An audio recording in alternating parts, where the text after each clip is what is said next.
না, সবাই জানেন সম্ভবত 1000 কোটি টাকা আমাদের বাংলাদেশের যিনি প্রধান উপদেষ্টা তিনি ইসরায়েলকে সহযোগিতা দেয়।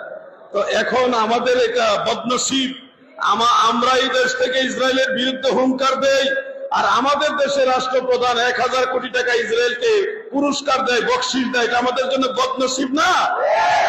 আমি বাংলার ছাত্র সমাজ, যুব সমাজ, তরুণ সমাজকে বলবো, তোমরা এক হুঙ্কারে বাংলাদেশের পরিস্থিতি, বাংলাদেশকে ভালো করার জন্য তোমরা এক হুঙ্কার দিয়ে বাংলাদেশকে পরিবর্তন করেছো।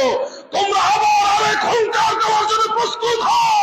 এই বাংলাদেশ থেকে ইহুদ এবং নাসারাদের দালালদেরকে তাড়িয়ে আল্লাহর ওলিদের প্রতিনিধিদেরকে বসাতে হবে।